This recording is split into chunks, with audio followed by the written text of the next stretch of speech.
Sveiki, padelio žaidėjai ir mėgėjai. Pasitengsiu šiandien aš jums pristatyti piramidės puslapį. Papasakosiu trumpai, kaip jisai atrodo, kur galite rasti kokią informaciją, kaip naudotis, tai yra nuo pačių pradžių, tai sakykime, nuo pačio pagrindinio dalyko, tai yra kur rasti taisyklės. Po to, sakykime, kaip rasti savo varžovus, kur matyti iššūkius, kaip pradėti iššūkį, kaip susirasti savo porininką, kaip susirasti savo atsakovą, kaip bendrauti su jais visais programėlės pagalba, arba kaip gauti kontaktus, kad galėtume susisiekti ir už puslapio ribų. Tai mes dabar žingsnis po žingsnio viską pamatysime ir aš jums viską aprodysiu. Na čia, matote, kaip atrodo padelio piramidės puslapis per mobilų telefoną, kurį turbūt dažniausiai ir naudositės, taip, ne kompiuteryje, bet per mobilų telefoną. Aš jums pademonstruosiu viską, kaip atrodo ant jau veikiančios piramidės. Tai šiuo metu, ką matote, tai yra Šiaulių vyrų piramidė. Tai, sakykime, pirminis puslapis, kurį jūs matysite prisijungę, tai yra tas vadinamas žaidėjus pačios piramidės puslapis. Pagrindinė informacija, tai sakykime, ir piramidės progresas. Čia matote visus etapus, tai yra nuo registracijos pradžios, pirmo iššūkio pradžios, paskutinio iššūkio, sakykime, datos, kada gali būti mestas paskutinis iššūkis. Ir, sakykime, po šitos datos yra plus palei taisyklės, per kiek laiko turi būti sužaidžiamas ir pats iššūkis, ar ne?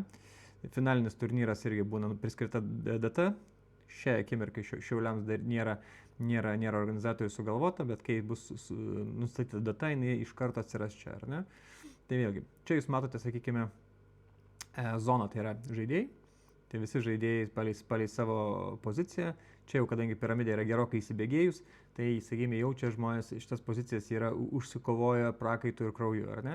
Ir prie kiekvieno žaidėjo mes matome, sakykime, kokia yra jo būsena. Tai kaip pavyzdys, Tomas, ar ne, jis yra iššūkio, kuris yra vadinasi SIM 180 dalyvis ir matome netgi laiką, kada bus, sakykime, žaidžiamas šitas iššūkis, ar ne? Tai kaip pavyzdys, jeigu aš matau Tomą kaip potencialų varžovą, esu žemiau ir noriu jį iškviesti, aš žinau, kada jisai daugmaž bus laisvas. Tai reiškia, tokią dieną ir tokią valandą jisai žaidžia iššūkį ir galiu planuotis, kad, sakykime, kad tokiu laiku daugmaž jisai už 1,5 valandos nuo pradžios jisai atsilaisvins, ar ne? Ir va čia, sakykime, piramidėje matysite ir save, palei tą vietą, kurią jūs užimate, ir automatiškai galėsite matyti, kas gali būti jūsų atsakovas arba jūsų porininkas, ar ne? Tai va, čia matome visus žaidėjus.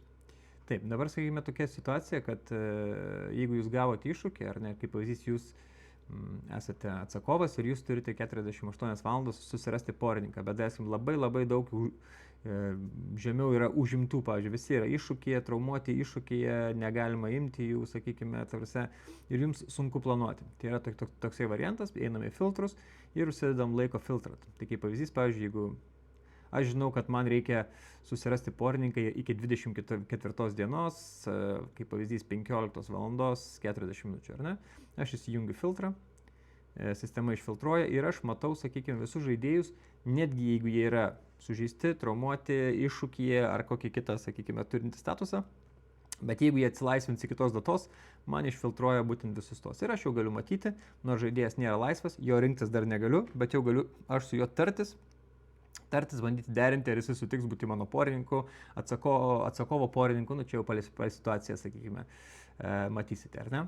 Taigi, sekantis langas tai yra kvietimai. Tai čia, sakykime, yra visi kvietimai, jūsų piramidės. Ir čia matysite, sakykime, jie yra skirstomi į 3 kategorijas. Tai yra, sakykime, suplanuoti. Tai matote, sakykime, iššūkį, kuris turi jau visus žaidėjus, jie yra visi žaidėjai pasitvirtinę, visi žaidėjai yra prabalsavę už laiką ir kaip pavyzdys matote, kad jie žais Vilmers padelio namuose tokią dieną, tokią valandą, ar ne?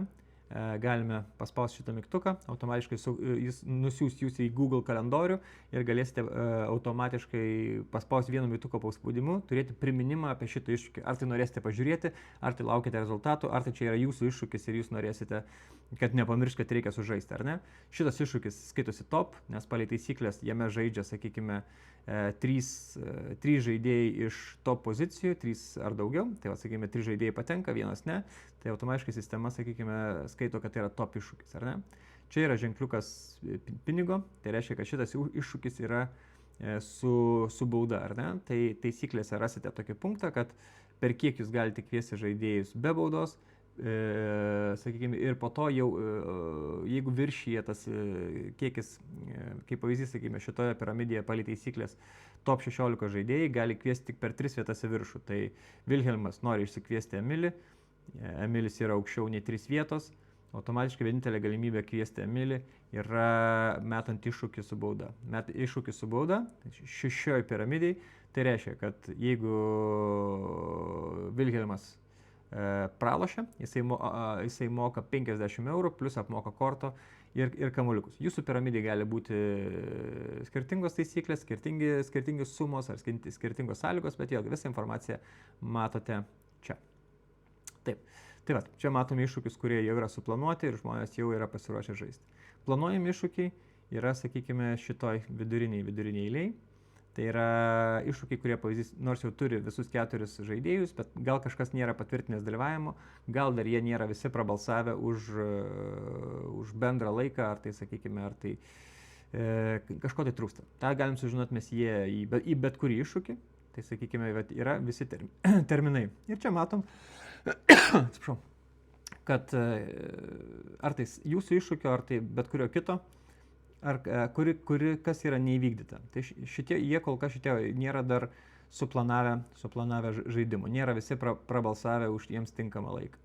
Taipogi, sakykime, kiekvienam iššūkiui, kuris yra planuojamas arba jau suplanuotas, matome pergalės tikėtinumą. Tai sistema, sakykime, kiekvienam iš jūsų skiria reitingo taškus, reitingo taškai skaičiuojami yra palei šitas taisyklės, ar ne? Jeigu jums labai įdomu, kaip yra skaičiuojami reitingo taškai, galite čia užeiti, paskaičiuoti, sakykime, pažiūrėti, kaip sistema skaičiuoja ir matysite. Šitas neįtakoja nei kiek žaidimo, tai yra labiau įdomu dėliai, sakykime, pasižiūrėti, kaip pavyzdys Egidijui ir Pauliui, jiems sistema skiria mažiau šansų, tai jiems didesnis azartas yra nugalėti Gediminą ir Tadą, vien dėl, sakykime, dėl sportinio intereso, ar ne? Taip, dabar, taip, ar ne? Pačioje jau yra žaliai pažymėti sužaisti iššūkiai. Tai reiškia iššūkiai, kurie jau yra sužaisti, kur yra įvestas rezultatas ir rezultatas yra patvirtintas. Jie automatiškai žyminimi žaliai, matom, kas laimėjo, matom rezultatą, matom jau pasikeitusias pozicijas ir įvėję į vidų. Taipogi yra privaloma po kiekvieno iššūkio įvedant rezultatą prisekti nuotrauką. Tai, sakykime, tai yra įrodymas, kad žaidėte tose arenose, kurios dalyvauja jūsų miesto piramidai. Taipogi, sakykime, matosi, kad žaidimas vyko iš tikrųjų, matome dalyvius. Taipogi čia matome pozicijų kaitą, tai reiškia prieš paspaudžiant patvirtinti rezultatą, kokios buvo žaidėjų pozicijos prieš ir kokios buvo žaidėjų pozicijos jau po sistemai apskaičiavus nugalėtojus ir pralaimėtojus, ar ne? Ir matome, kaip keitėsi žaidėjų pozicijos, kas kilo, kas nukrito per kelias vietas. Čia yra, sakykime, žinutės ir sisteminiai pranešimai, tai sakykime, čia kas už ką balsavo, kas vyko. Jeigu administratorius kažkokių pakeitimų daro, visi pranešimai yra čia, sakykime, ir galėsite matyti, kaip kas keitėsi ir kas vyko. Tiek jūsų iššūkiai, tiek bet kuriam iš šitų. Jeigu matote, kad iššūkis, sakykime, yra raudonas, tai reiškia buvo techninis pralaimėjimas. Dėl kažkokių tai priežasčių, ar tai kaip pavyzdys šituo atveju aš tiksliai negaliu pasakyti, bet kaip pavyzdys šitas žaidėjas nerado porininko, nenorėjo žaisti, jisai davė techninį pralaimėjimą, jam iš karto buvo skiriamas pralaimėjimas, jisai dar gavo, sakykime, 3 paras negali būti nei kvietėjas, nei sakovas, nei porininkas, jisai 3 parom užsišaldo pareiš šitos piramidės taisyklės, o jam automatiškai varžovams yra skiriama pergalė. Taipogi gali būti iššūkiai atšaukiami. Atšaukti iššūkius gali tik tai teisėjas arba administratorius. Sakykime, atšaukus iššūkį, visada administratorius privalo pateikti, sakykime, paaiškinimą. Šiuo atveju buvo atšauktas bendru sutarimu, vien dėl, sakykime, dėl game schedule. Tai reiškia, kad nebuvo niekaip nėra suderinti grafikų ir teisėjas sutiko atšaukti iššūkį, ar ne? Tai va, čia yra, sakykime, šitas iššūkių langas, kur matysite čia pagrindinį veiksmą, kas ruošiasi vykti piramidai, kas jau įvyko, kokie rezultatai ir panašiai, ar ne? Taigi, čia šiek tiek yra, į viršų jie galite matyti statistiką, kiek yra sužaistų iššūkių, kiek buvo su baudom, kas dažniausiai žaidžia, kas mažiausiai žaidžia, na čia informacija tiesiog for fun. Pokyčių langas automatiškai atitinka tą, tai pasirenkam, sakykime, piramidę, matome palei, jeigu sakykime savaitės, tai savaitės didžiausius šuolius, didžiausius nuopolius savaitės, kas daugiausiai pergalių yra turėję, kas daugiausiai pinigų šiuo atveju pralošė, ar ne. Ir jisai mes tokia labiau statistikos puslapis. Čia yra labai svarbus puslapis. Tai yra, sakykime, tai yra jūsų miesto, jūsų piramidės taisyklės. Nes kiekvienam mieste, netgi kiekvienam, sakykime, tiek tam pačiam mieste, bet gali vyrų ir moterų piramidės taisyklės keistis. Tai šitą puslapį stengčiausi būtinai perskaityti. Jeigu visą laiką kyla klausimų prieš rašant teisėjai, galite užeiti čia. Jeigu čia nerasite atsakymo, tada kreipkitės teisėjas jums viską papasakos, ar ne? Taipogi, dar sakykime, renkantis porininką ar tai atsakovą, žmogaus nepažįstate, sakykime, bet įdomu, kaip jiems sekėsi šitoje piramidėje, įkiptumėt ar ne? Įėję į kiekvieną žaidėją, jūs vėlgi matote svarbią informaciją, norite su juo susisiekti, turite kontaktinį telefono numerį, norite parašyti žinutę per pačią sistemą, spaudžiate parašyti žinutę, tai čia bus, sakykime, pokalbių sistema šitą pačioj svetainiai. Matome, kiek žaidė, kiek laimėjo, kiek pralaimėjo, laimėjimų susitikimo, kiek procentų laimėjo. Taipogi matome jo reitingo taškus, užimo vietą piramidėje, kaip vyko jo kaita, kur pradėjo ir kur, sakykime, yra šiuo metu, su kuo žaidė, su kokiais porininkais, prieš kokius varžovų žaidė. Ir, sakykime, čia yra jo kiekvieno žaidėjo ir susitikimų visų iššūkius lentelę. Taipogi galite matyti, kokius turėjo varžovus, ar laimėjo prieš silpnus, ar laimėjo prieš stiprius ir galite daugmaž matyti, ar įkandamas, ar neįkandamas varžovas, ar ne?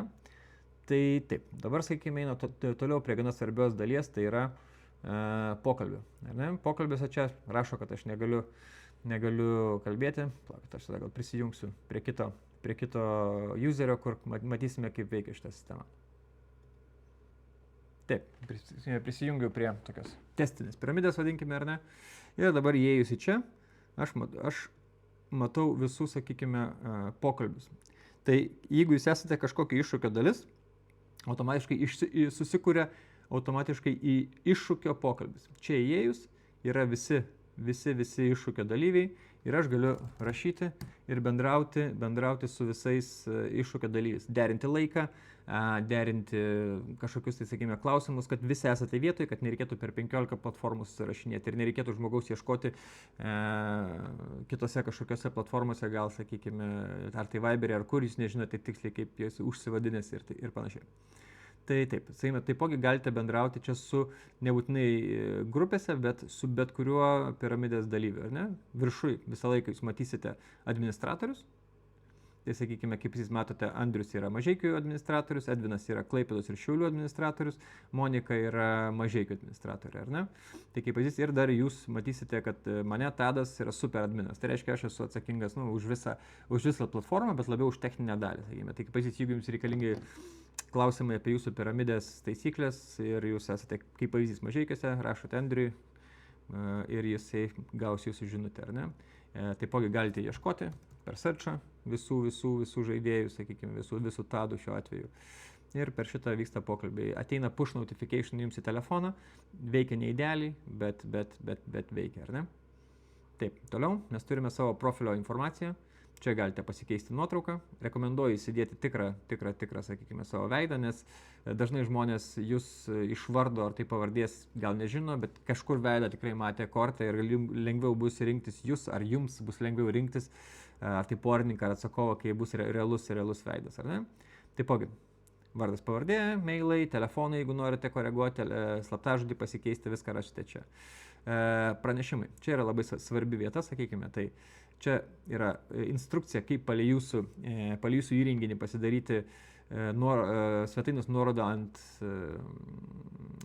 savo telefono ekrano, pavadinkime kaip aplikacija, nors tai nėra aplikacija, bet tai padeda tiesiog vienu mygtuko paspaudimu jau prisijungti prie piramidės ir kad nereikėtų kiekvieną kartą vesti adreso, ar ne? Taipogi, push pranešimai. Jūs kaip pirmą kartą prisijungsite, tu turėsite duoti sutikimą, kaip laikinai išjungiu ir, sakykime, ateinu, randu išjungtus, aš juos įsijungiu, reiškia, man ateis visi pranešimai apie žinutes, mestus man iššūkius, pasiūlytus laikus ir panašiai. Ir čia bus Viber grupė, kiekvienam miestui ir kiekvienai piramidė yra priskirta Viber grupė, čia bus mygtukas, paspausite ir tiesiai jūs įmesi Viberio grupę, kur būtent skirta jūsų miestui ir jūsų lyčiai, ar tai vyrui, ar tai moteriai, ar ne? Tai šitas irgi labai svarbu susitvarkyti, kad būtų patogu. Trauma išvykimas. Čia yra, sakykime, šitas langas yra skirtas taip. Kas liečia traumų išvykimus, jūs, kadangi čia nėra privalomas dalykas, tai nėra darbas ar nėra, sakykime, mokslai, jūs galite pasimti atostogas minimum savaitę iki neriboto laiko, ar ne? Tai kaip pavyzdys, bet kad nepiknaudžiauti, kad žmonės neužsidėtų 2 dienom, nes nenori, kad jo kviestų, mes padarėme, kad tai yra minimum savaitę, ar ne? Aš pasižymėt nedalyvavimą, rašo minimalus laikotarpis 1 savaitė. Ir šios datos negalėsite patys pakeisti, galės padaryti tik tai administratorius. Ir aš renkuosi datą iki kada noriu. Kaip matote, šiuo atveju galiu minimum 29, bet maksimum galiu iki kitų metų sausio užsidėti, ar ne? Bet turėkite omeny, kad ilgo atostogų neimkite, nes kiekviena piramidė turi minimalų kiek reikia sužaisti žaidimų, kad dalyvauti finalinėje piramidėje. Čia statistika yra, kiek pasiėmėte iš vis atostogų ar tai traumų.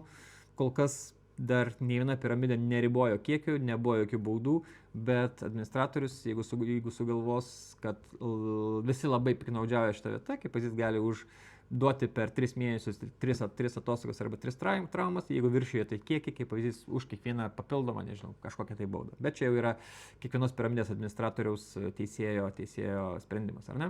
Na ir įėjus į mano statistiką, viską tą, ką aš rodžiau apie praeitą žaidėją, galite rasti apie save.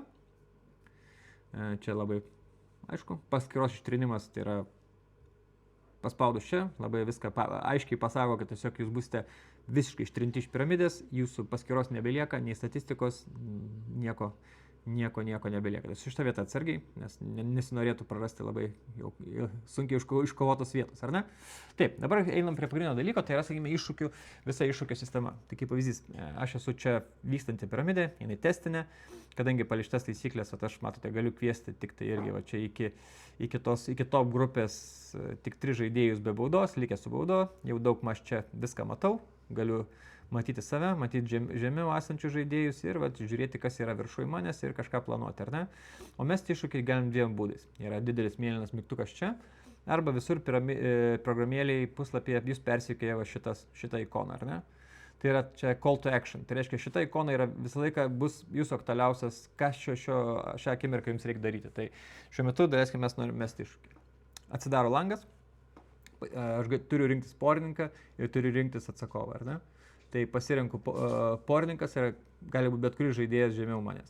Galite imti žaidėją, su juo nesusiderinę, bet nepamirškite, kad jūsų kvietėjo porininkas turi patvirtinti dalyvavimą šioje piramidėje, pagal taisyklės, per 24 valandas. Tai rekomenduočiau prieš metant iššūkį susitarti, sakykime, susisiekti su vardeniu ar pavardeniu, sakyti, ar mes imam tą ir tą. Jeigu jisai sutinka, aš jį pasiemu, tada, sakykime, matau, čia palėjau visas taisyklės, sistema automatiškai rašo, ką galiu kviesti be baudos ir ką, sakykime, jau galiu kviesti su bauda. Nusprendėm, daleiskime mes atsakovą imti, ar ne? Ir matau, aš su vardeniu pasirinkau atsakovą, ar ne? Dar galiu įsiaiškinti tai taisyklės iki galo, sakykime, kokia manęs grėsia bauda, per kiek laiko kas turi kas ką patvirtinti ir per kiek mes laiko nuo iššūkio akimirkos, per kiek turime sužaisti. Tai palei šitos piramidės taisyklės mes turim sužaisti per 10 dienų, ar ne? Ir nusprendžiau, kad šitą aš noriu iššūkį daryti ir spaudžiu mesti iššūkį. Mane dar kartą perspėja, kad čia yra su bauda. Aš patvirtinu. Ir, sakykime, yra metamas iššūkis. Viskas. Aš jau mečiau iššūkį atsakovui. Jisai gavo žinutę, kad jisai turi iššūkį, kad jam laikas rinktis porininką. Mano porininkas gavo elektroninį laišką ir push notification, kad reikia jam patvirtinti dalyvavimą, tai neužilgo aš prisijungsiu prie šitų 2 paskyrų ir parodysiu, kaip atrodo iš jų pusės. O man šiuo metu aš matau terminus, Tai yra, sakykime, kad mano porininkas turi patvirtinti, atsakovo porininką reikia pasirinkti ir patvirtinti ir mes turime suplanuoti žaidimą per šios piramidės taisyklės per 5 paras, ar ne? Tai va, iki 27 dienos mes turim visi susitarti, kada mes žaidžiam. Gerai, to aš persijungiu prie vardenio prie pavardenio ir matysite, kaip reikia patvirtinti arba atmesti dalyvavimą. Taip, prisijungiame mes prie vardenio pavardenio, ar ne? Čia matome, kad jisai turi žinutę iš kažkokio tai senesnio iššūkio, automatiškai šviečia čia, kad yra neskaityta žinutė, matome poziciją ir matome, sakykime, kad jam dabar reikia patvirtinti, atmesti dalyvavimą. Ir čia call to action mygtukas taipogi tą rašo. Aš atsidarau ir matau, sakykime, kad aš esu Tado Testūno porininkas ir dar nepatvirtintas. Jeigu patvirtinsiu mygtuką, automatiškai pasitvirtins, visi gaus laiškų, kad aš patvirtinau, galiu atsisakyti dalyvauti. Porininkai nėra įpareigoti žaisti. Porininkai gali atsisakyti dalyvauti piramidį ir jiems nebus jokių sankcijų ir jokių baudų. Tai jie gali atsisakyti dalyvauti iššūkyje be jokių baudų, be jokių sankcijų. Tai, bet šiuo atveju mes patvirtinam dalyvavimą. Ir viskas. Aš įvykdžiau, sakykime, porininko dalį. Kol kas man call to action nėra jokio. Laukime, kol atsakovas patvirtins savo porininką. Tai toj persijungiu prie atsakovo akaunto. Taigi, mes prisijungiame kaip atsakovas. Irgi, sakykime, dabar aš turiu, mano call to action yra rinktis porininką, su kuo aš žaisiu, sakykime. Mano porininkas palei taisyklės turi būti žemiau negu kvietėjo, ar ne? Tai atsidarau aš sąrašą ir sistema man rodo tik tai žaidėjus, kurie yra laisvi ir žemiau kvietėjo, ar ne? Tai va, tai mes palei visas taisyklės jau galima rinktis iš žmonių. Vėlgi, rekomenduočiau prieš pasirenkant susisiekti, susitarti, vėlgi turite 48 valandas palei šitos piramidės taisyklės, ar ne? Tai ramiai galime išsirinkti savo partnerį. Pasirinkome, patvirtiname, automatiškai sistema užfiksuoja ir visi, sakykime, visi šio iššūkio dalyviai jau yra matomi čia. Dabar call to action dingo, kadangi laukiam paskutinio dalyko, tai yra, sakykime, atsakovo porininko patvirtinimo. Kai jisai patvirtins, tada, sakykime, prieisime prie balsavimo už laiką. Tai aš greitai prisijungiu prie admin, patvirtinu ir grįžtu. Taip. Padariau, kad būtų visi žaidėjai patvirtinę dalyvavimą, tai sekantis žingsnis, ką jums reikia padaryti, tai visiems pasirinkti žaidimo laiką. Tai vyksta balsavimo principu ir atrodo taip. Atsiranda visiems jums 4 žaidėjams call to action mygtukas. Čia įėję jūs matote, galite pasirinkti datą, laiką ir areną. Tai kaip sakyti, visi terminai palei jūsų taisyklės piramidės bus surašyti čia. Tai reiškia, sakykime, bus terminas, iki kada galim suplanuoti ir per, sakykime, iki kada privalote sužaisti palei taisyklės piramidės. Jeigu, sakykime, kažkuria dalį reikia ar tai nesugebate susitarti iki tam tikro laiko, arba nesugebate sužaisti iki to laiko, visada galime, sakykime, padaryti teisėjas išimti, pratęsti terminą, tik tai reikia su juo susisiekti ir informuoti. Kaip atrodo balsavimas?